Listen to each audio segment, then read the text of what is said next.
그럼에도 불구하고 한동훈 전 대표는 이재명에 대한 기소는 정당하다고 주장을 합니다.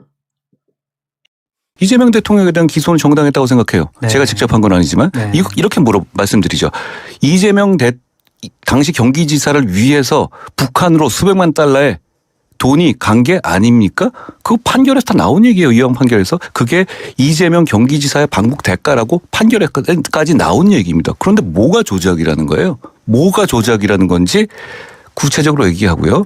그리고 그 국회에서 얘기하는 게 부담되면 그냥 여기서 하죠. 뭐 누가 이 의원들 180명인지 200명이 다 나오러 가세요. 저랑 얘기하자는 말씀을 드려요. 그리고 이 한번 말씀드리죠. 대통령이 피고인인 사건을 권력이 나서서 공소 취소하는 거 이거 직권남용 범죄입니다. 이거 누가 보더라도 범죄거든요. 그러니까 그리고 또 이 민주당 차원에서 국정조사로 이거 빌드업하는 거 이것도 단체로 직권남용입니다. 단체로 직권남용이고 그러니까 민주당의 공소 취소 의원 모임 그리고 국정조사 추진 특별위원회 이런 거 다 한마디로 범죄 단체다. 저는 이 말씀 드리고 네. 싶어요. 근데 저게 말이 안 되는 게 예를 들면은 대한민국에는 재심이라는 제도도 있고 판결이 절대적으로 무조건 옳지는 않기 때문에 그 잘못된 판결을 뒤집을 수 있는 제도가 마련되어 있어요. 공소 취소도 마찬가지인 거야. 잘못됐다고 생각하면 취소하라는 게 실체적 진실에 맞으면 그렇게 하라는 거예요. 그래서 지금 하고 싶은 게 실체적 진실이 무엇인지 찾아내자는 거잖아요. 그런데 그 실체적 진실이 무엇인지 찾아내기도 전에 판결이 있으니까 무조건 그거는 맞다. 그 판결대로 나아가는 게 맞는데 왜 니네가 아니라고 우기냐. 지금 한동훈 전 대표가 저런 주장을 하고 있는 거잖아요. 어떻게 검사라는 사람이 검찰총장까지 하고 검찰총장은 아니죠. 법무부 장관까지 했던 사람이 저런 말을 할 수가 있는 거죠. 무식하게. 진짜 무식해요. 한동훈. 현실적으로 대한민국에 있는 시스템은 판결이 잘못될 수 있는 가능성이 있다는 것을 분명히 인정을 하고 그것이 잘못되었을 때 뒤집을 수 있는 그런 제도를 마련해 놨어요. 근데 그게 어떻게 직권남용이 되는 거죠? 또 검사들이 공소를 잘못 제기할 수 있다라고 하는 것이 너무 명백하잖아요. 그리고 실제 정치검찰에 의해 가지고 얼마든지 조작되고 잘못될 수 있다는 걸 알기 때문에 공소 취소라고 하는 제도가 있는 거잖아요. 그런데 실제 조사를 해봐가지고 니네들이 그렇게 조작하고 잘못된 게 있는지 없는지 확인한 다음에 그것이 잘못됐다 그러면은 취소하자. 그것이 잘못됐다 그러면은 원상복귀하고 바로 잡자. 라고 하는 거를 왜 못하게 하는 거예요? 왜? 저 사람이 지금 얘기하는 것 중에 하나는 뭐냐면 판결문이 있는데 그거를 왜 해야 되냐 이거잖아요. 그럼 판결은 무조건 다 100% 200% 다 맞아요? 1000% 맞아요? 아니잖아요. 근데 어떻게 저렇게 무식한 말을 할 수가 있는 거죠? 그리고 뭐 국회의원 다 나오라고 그러라고요? 그럼 자기가 그렇게 주장했던 돈봉투 바스락 사건이라든가 자기가 그동안 했던 것 중에 뭐 하나 제대로 된 게 있나요? 나와가지고 자기랑 얘기하자고요? 얘기해봐요. 본인이 절대 못 얘기일걸요?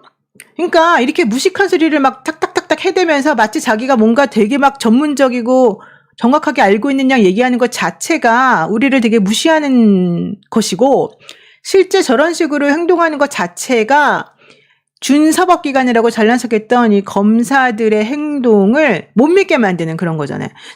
자기 때문에 사실은 지금 검찰이 이렇게 완전히 망가지게 되고 검찰청이 문을 닫게 되는 계기가 됐잖아요. 자기하고 윤석열 때문에. 그러면 부끄러워해야 되죠. 저렇게 나와가지고 떠들고 있을 때가 아니라. 그래서 국민의힘에서 이번에 국정조사하면서 한동훈 씨를 부른다는 거예요. 윤석열 조작기소 국정조사에 증인으로 한동훈을 부른다는 거예요. 그래서 실제 이번에 민주당하고 이 국정조사 특위에서 증인을 102명을 부른대요.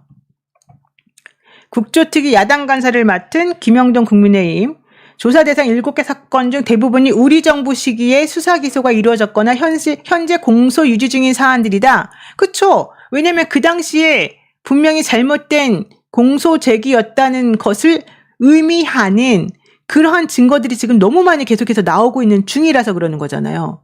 그러면 제대로 수사를 하게끔 만들고 양심 있으면은 양심 선언을 제대로 해줘야 되는 거죠. 근데 한동훈 불러가지고 조작 기소가 아니라는 점을 밝히겠다? 자, 여기 이제 한동훈이가 나가느냐 안 나가느냐, 실제 이제 이거를 봐야 될 텐데, 만약에 나가가지고 거짓말하게 되면 그거는 위증죄가 되는 거죠. 한번 상황을 좀 봐야 됩니다. 실제 한동훈 전 대표는 2022년 5월부터 2023년 12월까지 1년 7개월 정도 법무부 장관으로 재직을 했고 이 기간 동안에 쌍방울 대북 송금 사건, 대장동 사건, 위례 신도시 사건, 김용전 민주연구원 부원장 사건 등에 대한 수사랑 기소가 이루어졌어요. 그러면 한동훈 전 대표는 나와가지고 지금 잘난 척하면서 자기랑 뭐 싸우자 이렇게 말할 때가 아니라 자기가 법무부 장관으로 있을 때 저런 식의 잘못된 부끄러운 기소가 이루어졌다는 것에 대해서 반성을 해야 되고 미안해해야 되는 거예요. 그런데 자기는 누구랑 싸워도 이긴다? 내 말이 다 맞았다? 지금 이러고 있는 거잖아요. 게다가 대북 송금 사건 수사했던 박상용 인천지검 부부장 작은 내용 하나까지 부장, 차장검사장, 부장검사, 차장검사, 검사장, 대검에 매일 일거수일투족 보고하고 지휘받아 수사를 실시했다. 이렇게 말했거든요. 그 얘기는 만약에 대장동 사건뿐만 아니라 이 쌍방울 대북 송금 사건이 조작됐고 문제가 있다라고 생각한다면 혹은 문제가 있다는 게 드러난다면 그거는 나 혼자 뒤집었을 일이 아니다. 윗사람들로부터 지시받아가지고 내가 한 거기 때문에 윗사람이 잘못한 거다. 이걸 지금 자백하고 있는 거거든요. 보세요. 평검사가 사건 관계인들에게 자신의 의도대로 진술을 맞추는 등 증거를 조작하는 건 불가능하다. 어떻게 불가능하죠? 지금 쌍방울에 연루되어 있는 수많은 사람들이 다 똑같이 얘기를 하고 있고 박상용 검사가 얘기하는 것들이 다 하나도 안 맞는다는 게 지금 드러나고 있는 중인데. 그러니까 한동훈 전 대표가 출석 요구가 있으면 나 나가겠다 이런 주장인데 또 분명히 나와가지고 이제 말장난하면서 꼭 이상한 식으로 물 흐리고 물탕봉을 만들 예정이겠죠. 그러나 이번에는 민주당의 그 분들이 의원님들이 이번에 제대로 대응해가지고 한동훈 옛날에 맨날 하듯이 청문회 나와가지고 장난치고 사람 깔보고 비아냥거리듯이 그런 식으로 해서 넘어갈 수 있도록 상황을 만들면 안 됩니다. 이번에 국정조사는 정말 제대로 해야 되기 때문에 증인으로 한동훈 대표 나오면 완전하게 그 사람이 뭘 잘못했는지를 만천하에 공개해서 생방송에서 다 드러나게 만들어줘야 됩니다. 그렇지 않으면 이 국정조사는 의미가 없는 거예요. 실제 1년 7개월이라고 하는 기간 동안에 대한민국의 모든 종류의 조작이나 이런 것들이 다 이루어졌다고 보면 되는 거죠. 조작이라고 하는 게 자기가 진짜 손으로 써가지고 뭐 A, B 다 바꿔놓고 이렇게 하는 것만이 조작이 아니에요. 전체적인 그림을 그려가지고 실체적 진실이 발견되는 것하고 반대되는 것들 내지는 그것하고 어긋나는 것들 다 없애버리고 자기네들이 원하는 방향으로 한 방향으로만 가게 만든다? 수사? 그렇게 하는 것도 다 조작인 것이에요. 예? 한번 보죠. 우리 김태환님께서 네 응원합니다라고 해주셨고요. 아유 고맙습니다. 김선봉님도 잘 보고 있습니다라고 또 응원해 주셨습니다. 한번 보세요. 한동훈 전 대표 나와가지고 그 잘난 척하면서 그 가벼운 입을 놀리는 그 모양을 한번 우리가 봐줘야 되고요. 지금 자기가 마치 무슨 뭐 정의의 투사인 것처럼 국민의힘에서 자기가 윤석열을 이렇게 뭐 탄핵시키는데 앞장섰던 것처럼 주장하면서 자기의 죄를 싹 없애버리는 그런 후한무치한 행동은 다시는 못하도록 해줘야 됩니다. 본인이 법무부 장관을 하면서 만들어냈던 그 장난질 쳤던 조작했던 그 부분에 대해서 책임을 져야 되는 거죠. 박상용이 그러잖아요. 어떻게 일개 평검사가 마음대로 할 수 있겠느냐. 위에서부터 아래로 내려왔기 때문이다. 나는 모든 걸 다 보고했다. 이렇게 얘기했고요. 지난번에 제가 접견 치료 받아가지고 여러분들하고 분석할 때에도 거의 분명히 나와요. 박상용 검사가 이화영 부지사나 김성태 등등으로부터 이런 식으로 진술하면 되겠습니까? 라는 얘기를 들으니까 이제 변호인을 통해서 이제 물론 그렇게 말하는 거죠. 그랬더니 그 사람이 좀 기다려보세요. 어딘가 전화를 해. 전화가 여보세요? 네네네네. 네. 알겠습니다. 이러고서 끊더니 그 정도면 됐다고 합니다. 이랬다는 거잖아요. 결과적으로는 이 모든 것은 큰 그림을 그리는 조직, 그 조직에 들어있는 특별한 몇 명의 구성원들, 이 특별한 몇 명의 구성원들이 노리고 있는 그 당시에 이재명이라고 하는 사람을 제거하려고 하는 그 기술 이런 것들이 합쳐져가지고 만들어졌다라는 걸 알 수가 있는 거죠. 박상용 검사 이번에 국정조사 해가지고 정말 제대로 판단돼야 되고요. 박상용 검사가 주장한 내용 중에 하나는 이런 거예요. 어떻게 연어술 파티 같은 게 있을 수가 있겠느냐.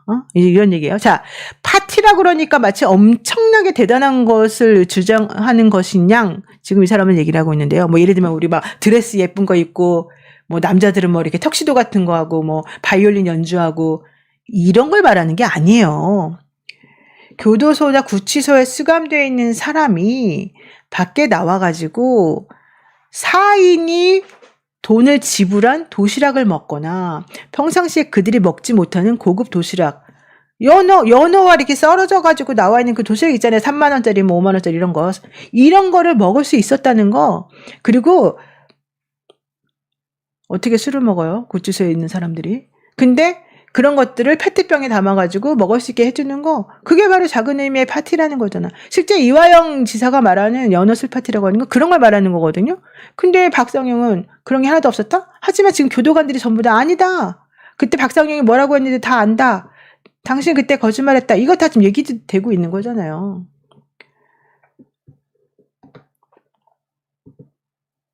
들어보겠습니다. 박상용 국정조사 하지 마라. 한번 들어보겠습니다. 이 국정조사 관련해서 이거 하면 안 된다 하면서 정성화한테 편지 써서 보내, 이프로스에 보내, 지금 국회의원들한테도 뿌리고 있다는 거예요. 제목이 대한민국 국회의원님들께 불법 위헌적 국정조사를 멈추어 주십시오라는 제목입니다. 대절절한 호소를 이해 당사자 이전에 공익의 대표자인 검사로서 드리는 말씀이오니 진지하게 검토해 주셨으면 합니다. 공소 취소를 하기 위함이 명백하다. 근데 공소 취소 목적을 부인한다 하더라도 이는 이재명 대통령의 재판과 수사에 관여할 수밖에 없어 명백한 불법이다. 그래서 박상용의 주장은 이거예요. 국정조사법 제8조라는 게 있는데 여기는 이제 현재 진행 중인 재판에 영향을 줄 목적으로 뭐 이거 하면 안 된다 뭐 이런 내용이에요. 공권력이 남용한 사례, 그거에 대한 철저한 진상조사를 하지 말라는 취지가 아니라고요. 재판에 관여하면 다 안 된다. 자, 입법부는 아예 손도 못 대요. 이렇게 하면 만약에 내가 불법 조작 기소를 하고 싶어. 검찰이 이걸 재판을 그냥 걸어버려. 그냥 기소를 해버려. 그럼 그거에 대해서는 입법부에서 입도 뻥끗 못한다는 조항으로 해석을 해야 되는 거예요. 그 국정조사가 실시됐을 때 사실 제일 먼저 옷 벗고 빤스런 할 것 같은 애가 박상용 아니에요? 박상용은 조용히 해야지. 그리고 2012년에 내곡동 사저 부지 매입 의혹, 2013년에 국정원 댓글 사건, 이거 다 재판 진행 중이었는데 국정조사 했습니다. 네. 왜 지금 못해요?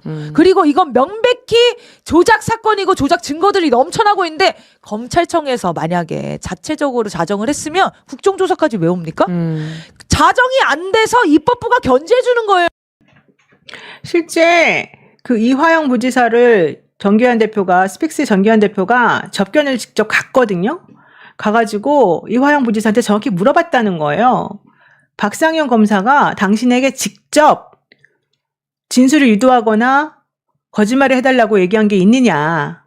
그랬더니 이화영 부지사가 20번을 들었다. 나는 박상용으로부터. 그렇게 얘기를 했다는 겁니다. 이건 뭐 제가 직접 이화영 부지사를 접견한 건 아니기 때문에 이제 정기환 대표의 말을 통해 가지고 여러분들한테 설명을 드릴 수밖에 없는데, 정기환 대표가 그걸 적어 가지고 왔어요. 그때 박상용이 뭐라고 했는지를 이화영 부지사로부터 직접 듣고 그 얘기를 적어가지고 왔어요.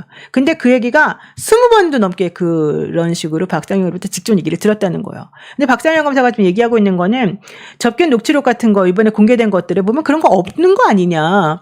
내가 직접적으로 그 사람들에게 뭔가 회유했다는 그런 말이 어디 들어있느냐. 나는 그런 적이 없다. 그리고 실질적으로 내가 어떻게 그런 거를 하겠느냐. 나는 윗사람으로부터 지시받아서 하는 사람이다. 이런 얘기를 한 거잖아요. 그래서 이화영 부지사는 난 진짜 직접적으로 박상용하고 대지를 하고 싶다. 이런 얘기까지 지금 했거든요. 근데 이거를 지금 박상용 검사는 오늘도 유튜브 채널에 나와가지고 하지 말아라라고 해요. 근데 내가 여러 번 말씀드렸지만 지금 현직 검사가 어떻게 유튜브 채널에 계속해서 나오면서 자기가 수사했던 내용에 대해서 떠벌리면서 계속해서 저런 식으로 관여하고 얘기를 할 수 있는지, 왜 그 사람을 징계하지 않고 그런 거는 부적절하다고 얘기를 안 해주는 건지, 왜 검찰청에서는 그 사람을 가만 놔두는지 솔직히 저는 이해가 안 가요. 현실적으로 제가 아는 수많은 검사들은요, 실제 밖에 나가가지고 자기의 의견이 내는 거를 수사와 관련된 내용을 입도 뻥끗 못해요, 원래는. 그리고 그런 걸 하려고 그러면 허락을 받아야 되는 거예요. 근데 이 사람은 지금 막 자기 마음대로 여기 나오고 저기 나오고 막 이러고 있는 거잖아요. 게다가 지금 현재 이창수 중앙지검장도 김건희에게 무혐의를 주기 위해서 별짓을 다 했다고 하는 게 지금 좀 압수수색을 통해 가지고 드러나고 있지 않습니까? 2차 종합특검을 통해 가지고 한번 봐봐요. 네, 지난 정부 검찰이 마치 각본을 짜놓고 그에 맞춰서 김건희 씨를 무혐의 처분한 정황들이 구체적으로 나오고 있습니다. 이창수 서울중앙지검장 부임 이후 같은 달 5월 수사가 끝나야 작성 가능한 김건희 주가 조작 불기소, 즉 김건희 무죄 결과 보고서 문건을 검찰이 작성을 합니다. 그리고 2달 뒤 7월에야 김건희 피의자 조사를 합니다. 이때 검찰의 내부 메신저에서 김건희 조사를 수사 결과 보고서를 보고하라는 지시가 떨어졌고 이창수 서울중앙지검 사단은 이 문건대로 질문과 답을 해 김건희를 무죄를 만듭니다. 이후 특검의 재조사가 시작되자 이창수 사단은 메신저의 날짜를 바꿀 수 있느냐고 묻고 결과 보고서의 날짜를 바꿉니다. 특검은 직권남용 혐의에 더해서 허위 공문서 작성 혐의가 있는지도 살펴보고 있습니다. 그러니까 진짜 들으면 들을수록 또 수사를 하면 할수록 진짜 별별 짓을 다 했구나라는 거를 우리가 알 수 있는 거 아닙니까? 너무너무 사실 저도 조금 놀랐는데요. POYO님, 원래 저렇게 떠벌리다가 자기 무덤 자기가 파는 거죠. 저는 박상현 검사가 오히려 자기 무덤 진짜 자기가 판다고 생각하고 있고요. 밥줘야 배고파요님, 오히려 방송에 나가는 게 지 발목 잡는 건데 왜 그걸 허락해 주는 거지? 라고 말씀하셨는데 허락을 안 받았을 거예요. 이 사람은 지금. 그러니까 제가 이해가 안 가는 거는 부부장 검사면은 그 위에 있는 사람이 부장 검사거든요. 그리고 그 위가 원래 차장 검사예요. 그리고 이제 막 지검장 올라가고 이렇게 되는 건데 왜 위에서 그런 부적절한 행동에서 하지 말라고를 못하나. 그러니까 내가 봤을 때는 지금 이 사람하고 엮이거나 이 사람하고 말하고 싶지가 않은 거야. 게다가 이 사람 지금 검사들 지금 사건이 없나요? 10월에 검찰청 없어질 때까지는 지금 맡고 있는 사건을 해결해야 되잖아. 부부장 검사면 한창 일을 많이 해야 되는데 왜 맨날 방송 나와가지고 떠들고 있는 거죠? 어떻게 그게 가능하죠? 일 안 합니까? 그 사람은? 자기는 사건 안 맞나요? 그렇게 보안사건 달라고 그러고 뭐 해달라고 막 난리를 치고 있는데 왜 일을 안 해요, 지금 그 사람은? 그리고 자기 근무 시간에 나와가지고 얘기하는 거 아니에요? 아니, 왜 공무원이 근무 시간에 유튜브 방송에 나가가지고 자기가 옛날에 수사했던 내용에 대해서 떠들고 돌아다니는 거죠? 근데 왜 그거를 용인하는 거죠? 자기가 사적으로 뭐 그럼 맨날 지금 거기 방송 나올 때 전부 다 휴가 쓰고 나오나? 휴가를 쓴다 하더라도 저런 식으로 하는 거는 옳지 않잖아요. 그러면은 왜 그거를 검찰청 내부에서 이 사람을 체크하고 이 사람을 못 나가게 하고 이걸 못 하는 거죠? 저는 좀 이해가 안 가요, 솔직히 말해서, 법무. 그리고 저는 원래 정성호 장관이나 이제 법무부에 대해서는 되게 그 기존에 했던 게 워낙 엉망진창이었으니까, 그리고 워낙 이제 간섭을 많이 하고 윤석열에 오다받고 행동하는 게 많았기 때문에 이번에 이제 정성호 장관 일부러 이제 그런 걸 안 하려고 하는 건 내가 충분히 이해하는데 그래도 이건 너무 심한 거잖아요? 저는 그래서 이런 거는 조금 너무 이해가 안 가요, 솔직히 말해가지고. 실질적으로 그 내부적으로 규칙도 있는 것이고 그런 건데 왜 그런 거를 제대로 처리를 안 하고 해결을 안 해주는지 여러분 같으면 이해가 돼요? 여러분이 만약에 박상영의 상사라고 생각해 보세요. 사건을 띄워야 돼. 부부장 검사는 그 연차가 되게 높은, 그러면서 실제 수사에서 가장 힘을 많이 써야 되는 그런 사람을 부부장으로 해요. 이제 부장이 되기, 보통 평검사 아니면 부장인데 그 사이에 중간에 이제 선임 비슷하게 이렇게 넣어주는 그런 직위예요. 실제 부부장 검사가 이제 되면은 수사를 제일 열심히 할 타임이고 제일 일을 많이 해야 될 타임이거든요. 근데 하고 한 날 맨날 페이스북 쓰고 하고 한 날 맨날 방송 나가고 있어요. 그게 가능한 내용인가요? 저는 좀 이해가 안 가거든요. 왜 그런 거를 그대로 놔두는지를 모르겠고 실제 장관님이 저런 부분에 있어가지고 저는 이거는 좀 엄하게 다스려서 저 사람은 아예 내부 징계를 하거나 해가지고 진짜 뭘 해야 된다고 생각해요. 물론 실제 이제 검찰에 대한 그 법이 바뀌어가지고 그 뭐 파면을 시킬 수 있다고는 나오는데 실제 파면이라고 하는 것을 하기 전까지는 이 사람의 행동은 그 전에 있었던 일이고 이 법이 적용되기 전까지는 실질적으로는 파면을 못 시키죠. 그러니까 이제 탄핵 아니면은 이건데 실제 이런 행위도 사실은 탄핵감이에요. 그렇지 않나요? 저는 아무리 생각해도 좀 이해가 안 가요. 그리고 박상현 검사가 맨날 떠들어대는 게 뭔지 알아요? 나 혼자 한 거 아니야. 내가 어떻게 혼자 할 수 있어? 우리 조직이 왜 나를 안 도와줘? 나는 조직의 얘기를 따랐을 뿐인데 이 얘기거든요. 그러면 박상현 검사 얘기는 결과론적으로는 뭡니까? 니네가 시켜서 내가 했는데 왜 나한테 독박쓰라고 해. 이거거든요. 근데 그거를 법무부가 가만히 보고 있어요?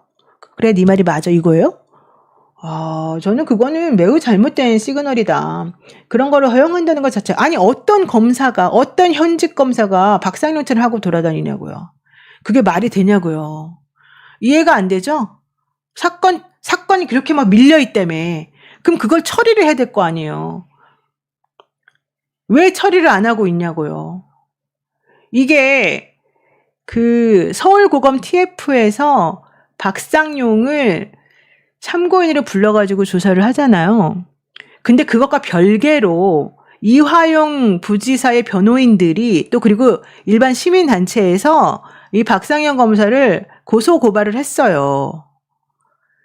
그런데 그때 당시에 법무부 측에서 대검 쪽으로 이제 보내달라고 그랬었나 봐요. 그래가지고 그쪽으로 보냈어. 그랬더니 대검에서는 이걸 중앙으로 보냈대요. 그럼 어쨌든 간에 피의자 신분이면은 박상용에 대해서 수사를 해야 되잖아요. 근데 실제 수사는 이제 공수처가, 검사에 대한 거는 공수처가 해야 되니까 공수처가 하는 게 맞냐, 누가 하는 게 맞냐 이러면서 지금 주춤주춤 해 있다는 거예요. 아니, 왜 주춤주춤 거려요? 그냥 공수처로 보내든지. 그리고 지금 공수처도 지금 웃기는 게 뭐냐면 실제 공수처가 수사 역량이 많이 딸리고 일을 안 하고 있는 거잖아요. 그러면은 공수처에 조직을 개편해가지고 혹은 내지는 거기에 지금 인원도 없고 돈도 없고 그래가지고 일을 안 했다 그러면은 그거를 바꿔가지고 실제 일을 하게끔 만들어줘야 되는 거잖아요. 그럼 걔네들이 놀고만 있나? 말이 안 되는 거거든요. 그럼 지금 아무것도 안 하고 그냥 팬딩 상태에 있다는 거거든요. 지금 이화영 부지사 변호인들이 되게 열받아하는 것 중에 하나가 왜 박상영이는 아무것도 안 하고 지금 이것도 안 하고 저것도 안 하고 계속해서 서로 핑퐁 맞추고 앉았냐 이 얘기거든요. 이상하지 않습니까? 저걸 왜 방관하는 거죠? 나는 정말 이해가 안 가거든요. 솔직히 말해가지고.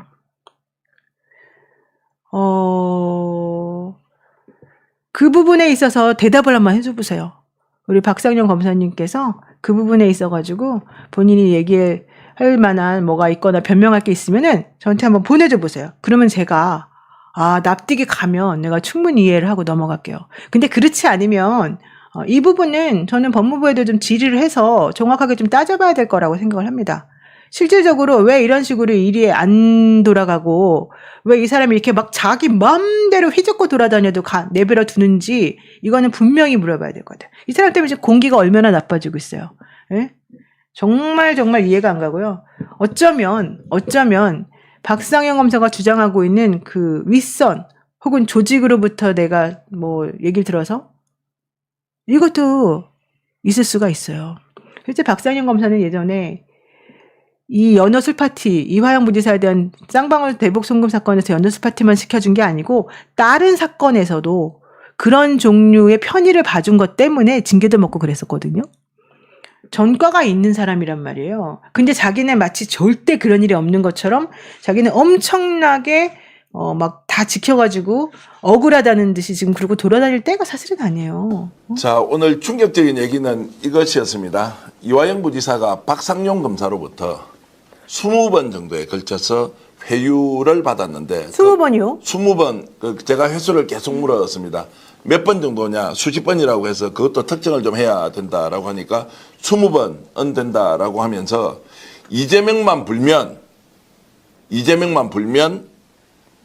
이화영 모든 혐의 다 벗겨주겠다 라고 하면서 20번 정도를 본인에게 집중적으로 회유를 했다.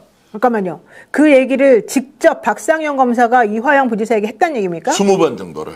그래서 지금까지 이 내용은 알려지지 않았는데 회유를 했다는 이야기는 있었는데 오늘 제가 이제 취재 겸 접견을 하면서 이화영 의원은 제가 이제 면은 있는 분이어서 지인이라고 하고 제가 이제 오늘 접견을 했습니다. 그런데 20번 정도 회유를 받았다라는 이야기를 했고요. 더 충격적인 것은 네. 박상용이 직접 한 것뿐만이 아니라 김성태 쌍방울 회장 그리고 방용철 부회장 그리고 박땡땡이라는 이제 그 소위 말하는 카드 가지고 물건 갖다 넣었던 네. 그 연애하고 심부름했던 사람이 있습니다. 그 사람.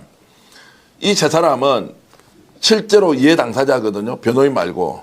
평생 먹고 살도록 해줄 테니까 지금 원하는 대로 좀 풀어줘라. 여기에는 조 땡땡 변호사, 유 땡땡 변호사, 또 그 변호사 외에 2명 더 포함해서 전체 한 7명 정도 되는 사람이 50차례에 걸쳐서 똑같은 방식으로 계속 회유를 했다. 누구를? 이재명 불어주면 당신 받고 있는 모든 혐의를 벗겨준다고 한다. 그 얘기를 그 얘기가 이화영에게 직접 부지사에게 직접? 그 자리를 자 박상용이가 만들어주고 검사실이래요. 그냥 다른 일인 것처럼 썩 나가버린대요. 거기에서 또 집중적인 회유를 했는데 그 회유가 횟수가 최소 40회에서 50회 정도 됐다. 그 지금 말씀하신 그 변호사들은 김성태 씨의 변호사. 김성태 변호사. 어. 그리고 내가 평생 먹여 살려주겠다.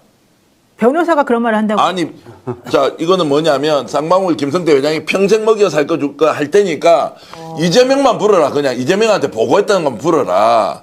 라는 거를 도합 한 70차례에 걸쳐 집중적으로 회의를 해서 히스테리 걸려서 죽을 뻔했다는 것인데 이 회유와 관련해서 횟수를 측정하자고 제가 얘기를 했던 것은 그렇지 않으면 이게 그 증거가 없기 때문에 회유 사실이 없다라고 하는 것을 이제 국정조사 시작되면 나와서 직접 밝혀라. 알겠다. 지금 그걸 깨알같이 이렇게 서류를 만들어서 지금 갖고 있고 국정조사에서 제발 이번에 부르면 지난번처럼 그렇게 당하지 않는다. 박상용 직접 나와서 얘기를 해야 한다. 내가 당한 것만 20번이고 회유를 주변 인물들 통해서 40회에서 50회 정도 회유를 당했다. 이게 뭐냐. 이재명만 불면 된다라고 했던 여기에 대해서 어떤 의도로 가지고 수사를 했는지 다 드러나는 거 아니냐. 이런 내용과 관련해서 이미 서울고검 인권 TF팀에서 수원지검 조사한 내용 다 들어와 있고 거기에는 또 수없이 많은 서류가 조작되어 있는 게 있다. 이걸 내가 계속 조작됐다고 얘기를 했는데 법원에 가서 이야기하면 당신은 진술밖에 없고 검찰에서 공소장에 올린 거는 조작된 걸 증거로 다 채택하는 이런 대한민국 사법부가 어디 있느냐.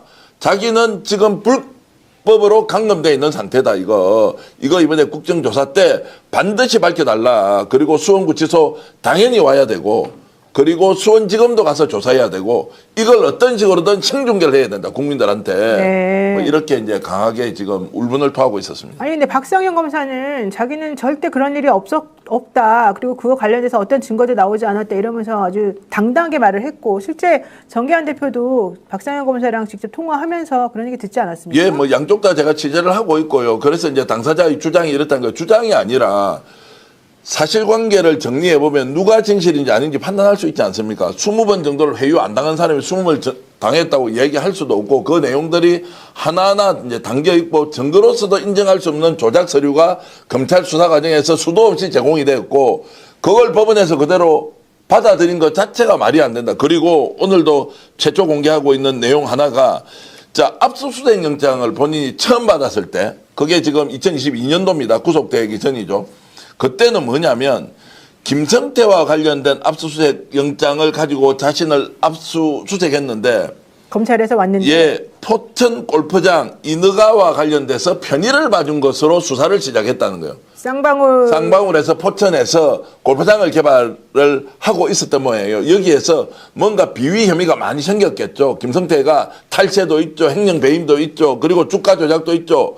평생 살아도 될까 말까 한 범죄를 저질렀는데 포천에서 뭔가 인허가 과정에서 불법이 있었다는 것 때문에 압수수색 영장을 받다는 거예요.